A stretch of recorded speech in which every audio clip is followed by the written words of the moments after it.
श्रीमद् भागवत महापुराण चतुर्थ स्कंद षष्ठम अध्याय। ब्रह्मा आदि देवताओं का कैलाश जाकर श्री महादेव जी को मनाना।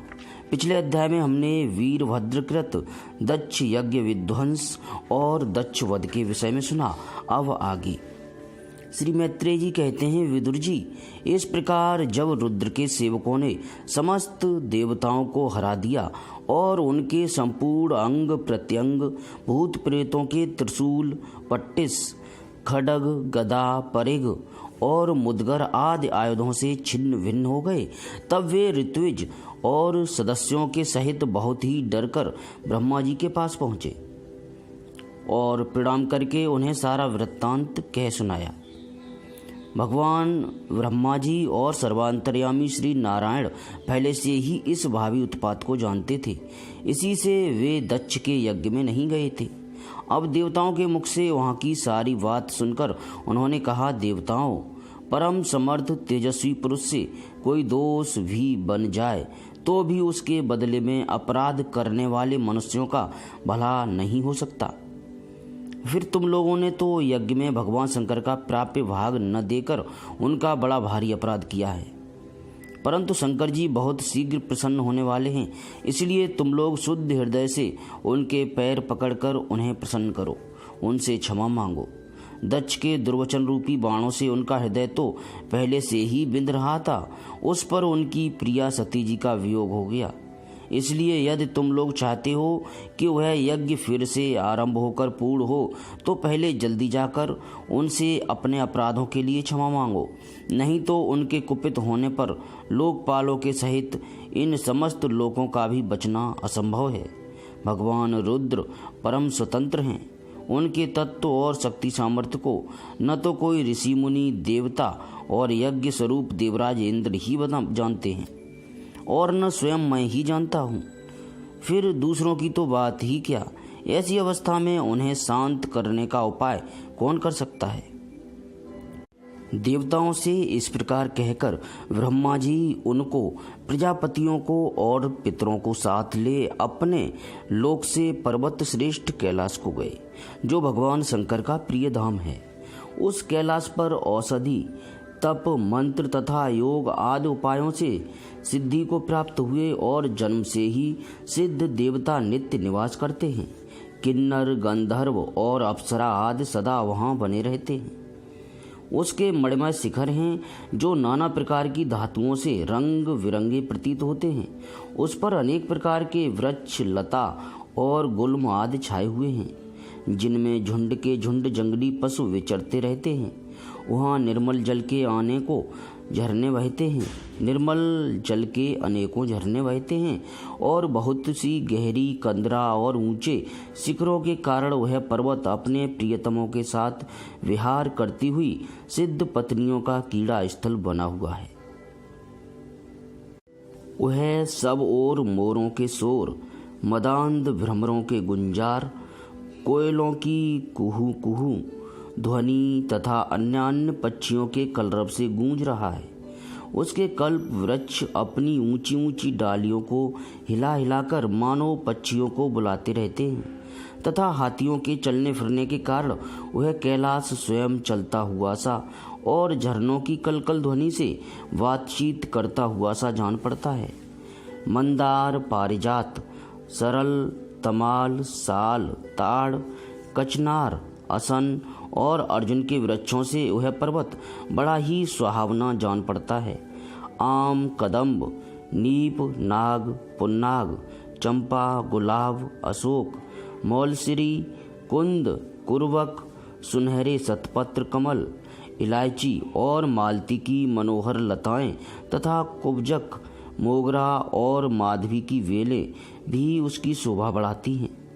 कटहल, गूलर, पीपल, पाकर, बड़, गूगल, भोजवृक्ष, औषध जात के पेड़, केले आदि जो फल आने के बाद काट दिए जाते हैं, सुपारी, राजपूग, जामुन, खजूर, आमड़ा, आम, प्याल, महुआ और लिसोड़ा आदि विभिन्न प्रकार के वृक्षों तथा पोले और ठोस बांस के झुरमुटों से वह पर्वत बड़ा ही मनोहर मालूम होता है। उसके सरोवरों में कुमुद उत्पल, कलहार और शतपत्र आदि अनेक जाति के कमल खिले रहते हैं। उनकी शोभा से मुग्ध होकर कलरव करते हुए झुंड के झुंड पक्षियों से वह बड़ा ही भला लगता है।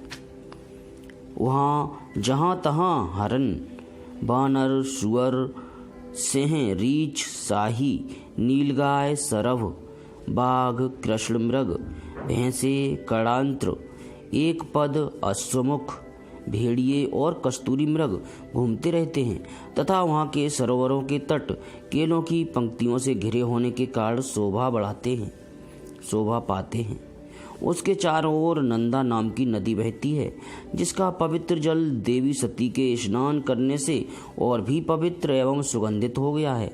भगवान भूतनाथ के निवास स्थान उस कैलाश पर्वत की ऐसी रमणीयता देखकर देवताओं को बड़ा आश्चर्य हुआ।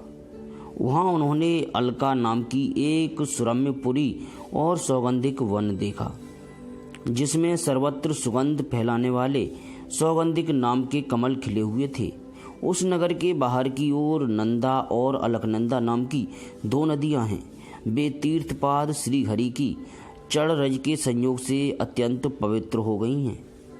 विदुर जी, उन नदियों में रतिविलास से थकी हुई देवांगनाएं अपने अपने निवास स्थान से आकर जल कीड़ा करती हैं और उसमें प्रवेश कर अपने प्रियतमों पर जल उलीचती हैं। स्नान के समय उनका तुरंत का लगाया हुआ कुछ कुमकुम धुल जाने से जल पीला हो जाता है। उस कुछ कुम मिश्रित जल को हाथी प्यास न होने पर भी गंध के लोभ से स्वयं पीते और अपनी हथनियों को पिलाते हैं। अलकापुरी पर चांदी, सोने और बहुमूल्य मणियों के सैकड़ों विमान छाए हुए थे, जिनमें अनेकों यक्ष पत्नियां निवास करती थीं। इनके कारण वह विशाल नगरी बिजली और बादलों से छाए हुए आकाश के समान जान पड़ती थी। यक्षराज कुबेर की राजधानी उस अलकापुरी को पीछे छोड़कर देवगढ़ सौगंधिक वन में आए। वह वन रंग बिरंगे फल, फूल और पत्तों वाले अनेकों कल्प वृक्षों से सुशोभित था। उसमें कोकिल आदि पक्षियों का कलरव और भौरों का गुंजार हो रहा था तथा राजहंसों के परम प्रिय कमल कुसुमों से सुशोभित अनेकों सरोवर थे। वह वन जंगली हाथियों के शरीर की रगड़ लगने से घिसे हुए हरिचंदन वृक्षों का स्पर्श करके चलने वाली सुगंधित वायु के द्वारा यक्ष पत्नियों के मन को विशेष रूप से मथे डालता था। बावलियों की सीढ़ियाँ वैदूर्य मणि की बनी हुई थीं। उनमें बहुत से कमल खिले रहते थे। वहाँ अनेकों किमपुरुष जी बहलाने के लिए आए हुए थे। इस प्रकार उस वन की शोभा निहारते जब देवगढ़ कुछ आगे बढ़े, तब उन्हें पास ही एक वट वृक्ष दिखाई दिया। वह वृक्ष 100 योजन लंबा था, 100 योजन ऊंचा था तथा उसकी शाखाएं 75 योजन तक फैली हुई थीं। उसके चारों ओर सर्वदा अविचल छाया बनी रहती थी, इसलिए घाम का कष्ट कभी नहीं होता था तथा उसमें कोई घोंसला भी न था। उस महायोगमय और मुमुक्षुओं के आश्रयभूत वृक्ष के नीचे देवताओं ने भगवान शंकर को विराजमान देखा। वे साक्षात क्रोधहीन काल के समान जान पड़ते थे। भगवान भूतनाथ का श्रीअंग बड़ा ही शांत था। सुनंदन आदि शांत सिद्धगढ़ और सखा यक्ष राक्षसों के स्वामी कुबेर उनकी सेवा कर रहे थे। जगतपति महादेव जी सारे संसार के सुहृद हैं, स्नेहवश सबका कल्याण करने वाले हैं। वे लोक हित के लिए ही उपासना, चित्त की एकाग्रता और समाधि आदि साधनों का आचरण करते रहते हैं। संध्याकालीन मेघ की सी कांति वाले शरीर पर वे तपस्वियों के अभीष्ट चिन्ह भस्म, दंड, जटा और मृगचर्म एवं मस्तक पर चंद्रकला धारण किए हुए थे। वे एक कुशासन पर बैठे थे और अनेकों साधु श्रोताओं के बीच में श्री नारद जी के पूछने से सनातन ब्रह्म का उपदेश कर रहे थे। उनका बायां चरण दाईं जांघ पर रखा हुआ था। वे बायां हाथ बाएं घुटने पर रखे कलाई में रुद्राक्ष की माला डाले तर्क मुद्रा से विराजमान थे। वे योगपट अर्थात काठ की बनी हुई टेकनी का सहारा लिए एकाग्र चित्त से ब्रह्मानंद का अनुभव कर रहे थे। लोकपालों के सहित समस्त मुनियों ने मननशीलों में सर्वश्रेष्ठ भगवान शंकर को हाथ जोड़कर प्रणाम किया। यद्यपि समस्त देवता और दैत्यों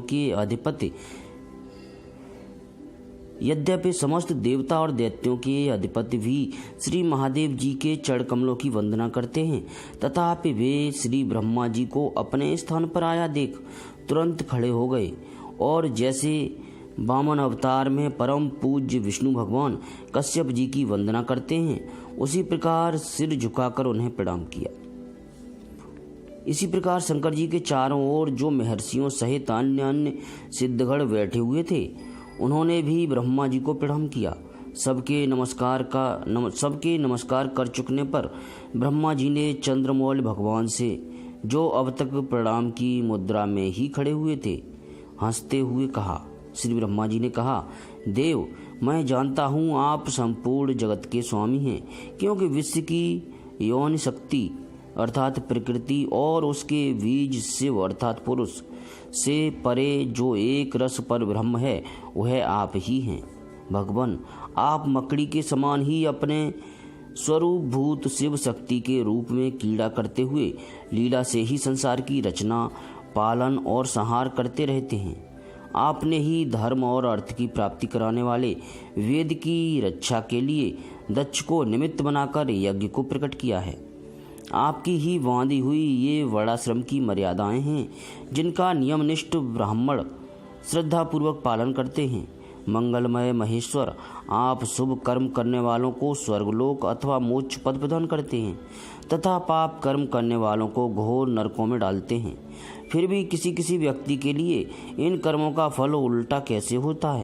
जो महान भाव आपके चरणों में अपने को समर्पित कर देते हैं, जो समस्त प्राणियों में आपकी ही झांकी करते हैं और समस्त जीवों को अभेद दृष्टि से आत्मा में ही देखते हैं, वे पशुओं के समान प्राय क्रोध के अधीन नहीं होते।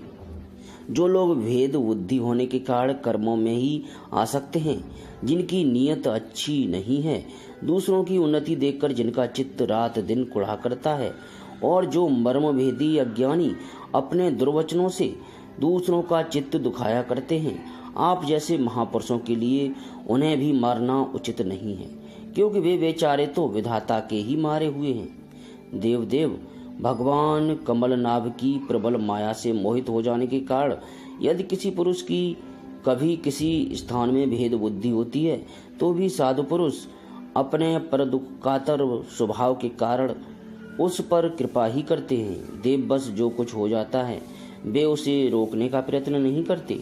प्रभु, आप सर्वज्ञ हैं। परम पुरुष भगवान की दुस्तर माया ने आपकी बुद्धि का स्पर्श भी नहीं किया है। अतः जिनका चित्त उसके वशीभूत होकर कर्म मार्ग में आसक्त हो रहा है, उनके द्वारा अपराध बन जाए तो भी उन पर आपको कृपा ही करनी चाहिए। भगवान, आप सबके मूल हैं। आप ही संपूर्ण यज्ञों को पूर्ण कराने वाले हैं। यज्ञ भाग पाने का भी आपको पूरा अधिकार है। फिर भी इस दक्ष यज्ञ के बुद्धिहीन याजकों ने आपको यज्ञ भाग नहीं दिया, इसी से यह आपके द्वारा विध्वंस हुआ। अब आप इस अपूर्ण यज्ञ का पुनरुद्धार करने की कृपा करें।